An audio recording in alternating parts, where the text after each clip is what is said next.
একজন মেয়ের চরিত্র নষ্ট হওয়ার পেছনে তার মা হচ্ছে সবচাইতে বেশি দায়ী। Yes, you have heard the right thing. আপনি সঠিক জিনিসটি শুনেছেন।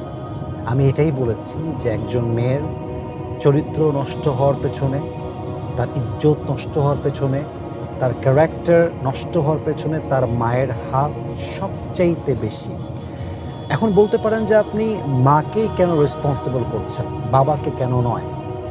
আমার পার্সোনাল পয়েন্ট অফ ভিউতে আমি বাবাকে কখনো রেসপন্সিবল করব না, এই জন্য কারণ বাবা এমন একজন মানুষ যে হি belongs huge responsibilities on his shoulder. তার কাঁধে অনেক দায়িত্ব, ফ্যামিলির দায়িত্ব, ওয়াইফের দায়িত্ব, মায়ের দায়িত্ব, বাবার দায়িত্ব। ইভেন তার তার তার ঘাড়ে যে তার বাবা মার দায়িত্ব এতটুকুই নয়, বরং তার সন্তান, তার ওয়াইফ, আশেপাশের তার বোন, অনেকের দায়িত্ব নিয়ে বাবা চলে। একজন বাবার কাঁধে অনেক দায়িত্ব থাকে।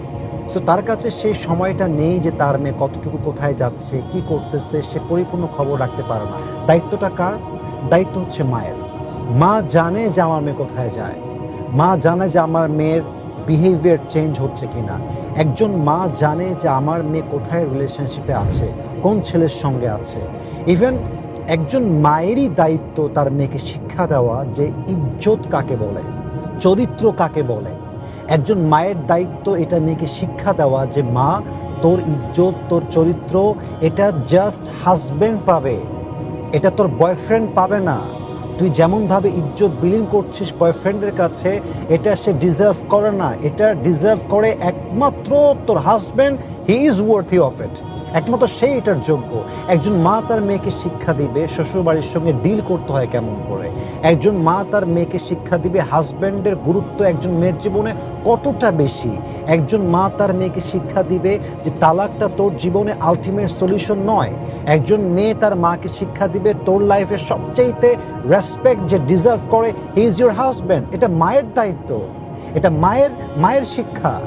ইভেন আপনি আমার এ কথা বিশ্বাস করবেন কি না আমি জানি না, আজকে যত মেয়ের সংসার ভাঙতেছে, বেশিরভাগ সংসার ভাঙার পেছনে মা দায়ী। কেমনে ভাবে দায়ী আমি আপনাকে বোঝাচ্ছি।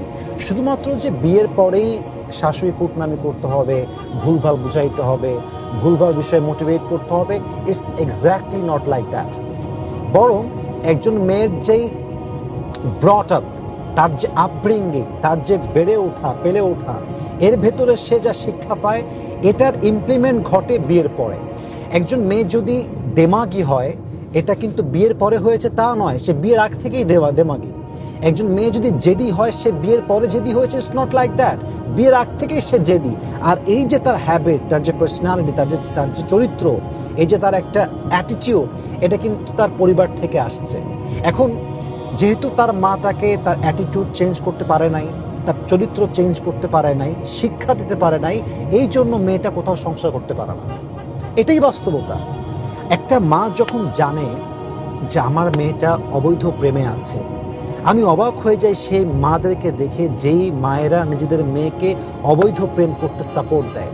ইভেন আমার কাছে আরও অবাক লাগে এই বিষয়টা দেখলে, যে কিছু মা আছে, I don't consider everyone equally, আমি সবাইকে এক পাল্লায় মাপি না। Everyone has different kind of personality, I really believe that. কিছু মা আছে জাস্ট টাকার জন্য নিজের মেয়েকে অবৈধ কাজে অ্যালাউ করে, জানে যে আমার মেয়েটা অবৈধ প্রেমে আছে, কিন্তু কিছু বলে না, জাস্ট বিকজ ছেলেটার টাকা আছে, ভালো একটা স্ট্যাটাস আছে। এই মাগুলো জাস্ট যে হাজব্যান্ডের সঙ্গে গাদ্দারি করছে মেয়ে, তা নয়, মেয়ের আপকামিং হাজব্যান্ড শুধু নয়, বরং এই মা একটা জেনারেশনের সঙ্গে গাদ্দারি করতেছে, একটা প্রজন্মের সঙ্গে গাদ্দারি করতেছে। আপনি একটু আমার কথাগুলো ডিপলি শুনবেন, আমি ডোন্ট মাইন্ড, এটাকে আপনারা কেউ ডোন্ট টেক ইট আদারওয়াইজ, আপনার খারাপভাবে নেবেন না, ডোন্ট টেক ইট নেগেটিভলি। আমি বিনয়ের সঙ্গে বলতেছি, আজকাল যে কালচার চলতেছে, একজন মা কি বোঝে না যে একটা ছেলে একটা মেয়ে একসঙ্গে থাকলে কি হতে পারে, একটা ছেলে একটা মেয়ে একসঙ্গে কোথাও ঘুরতে গেলে কি হতে পারে, এটা কি মা বোঝে না? এখন যেই ছেলেটার সঙ্গে প্রেম করতেছে, তাকে বিয়ে করতেছে না, একটা সময় গিয়ে অন্য কেউ বিয়ে করতেছে, কিন্তু মা বলতেছে কি যে আমার মেয়ে তো একদম ধোয়া তুলসী পাতা, আমার মেয়ে কোথাও যায় না, কোথাও কারোর সাথে মিশে না, কোথাও কোনো অ্যাফেয়ার নাই, আমার মেয়ে একদম পবিত্র ধোয়া তুলসী পাতা। কিন্তু এই মেয়ের চরিত্র যে কত জঘন্য, এটা মা ঢেকে রাখে। কিন্তু যখন বিয়েটা হয়ে যায়, একটা যুবক বিশ্বাস করে বিয়ে করলো যে মেয়েটা ভালো মেয়ে, চরিত্রবান মেয়ে, কিন্তু মেয়েটার বিয়ের পরে চরিত্রহীনতার সমস্ত কিছু প্রকাশ পেয়ে গেল। আচ্ছা বলেন তো, বাচ্চা হয়ে গেছে বা বাচ্চা হবে, এই পুরুষটা যখন জানতে পারবে যে আমার স্ত্রীর চরিত্র এত কলঙ্কিত চরিত্র, এত খারাপ চরিত্র, ও তার সঙ্গে বসবাস কেমনে করবে? যদি এই হাজবেন্ড তাকে ছেড়ে দেয়, তালাক দেয়, তার বাচ্চার জীবনটা নষ্ট হবে, একটা প্রজন্ম নষ্ট হবে, একটা সংসার নষ্ট হবে, একটা জান্নাতি পরিবার নষ্ট হবে। এর পেছনে দায়ী কে? তার মা। মা যদি আদর্শের শিক্ষা দিত, চরিত্রের শিক্ষা দিত, আমি আসিফ আপনাকে লিখে দিতে পারবো, আমি মানুষের কথা বলছি, একজন মানুষ, যে মানুষের বাচ্চা, একজন পুরুষের ঠেকা পড়ে নাই যে একজন অনেস্ট চরিত্রবান সৎ নারীকে সে তালাক দেবে। এটা কোনো পুরুষের ঠেকাই পড়ে নাই। বরং একজন প্রকৃত পুরুষ যখন বোঝে যে আমি একজন চরিত্রবান মেয়ে পেয়েছি, আদর্শবান মেয়ে পেয়েছি, একজন আনুগত্যশীল মেয়ে পেয়েছি, পবিত্র নারী পেয়েছি, পুরুষ তার জীবনের সমস্ত শক্তি দিয়ে, সমস্ত কিছু স্যাক্রিফাইস করে তাকে আজীবন ধরে রাখার চেষ্টা করে। কিন্তু পুরুষ যখন বুঝে ফেলে যে চরিত্রহীন, পুরুষ যখন বুঝে ফেলে ফ্রড, পুরুষকে আপনি টাকা দেন, বাড়ি দেন, সম্পত্তি দেন, পুরুষ বড় মারাত্মক জিনিস। একবার মন থেকে উঠে গেলে পুরুষকে হাজার চেষ্টা করলেও কিন্তু আর কনভিন্স করা যায় না। এজন্য আমি প্রত্যেকটা মাকে আমার এই ভিডিওর মাধ্যমে বিনীত আবদার রাখছি, আপনার মেয়ে কয়ে যায়, কি করে, কিভাবে করছে, কোথায় কি করছে, এটা খবর রাখেন। আমি আপনার কোনো শত্রু নই, আই এম ইউর ওয়েল উইশার।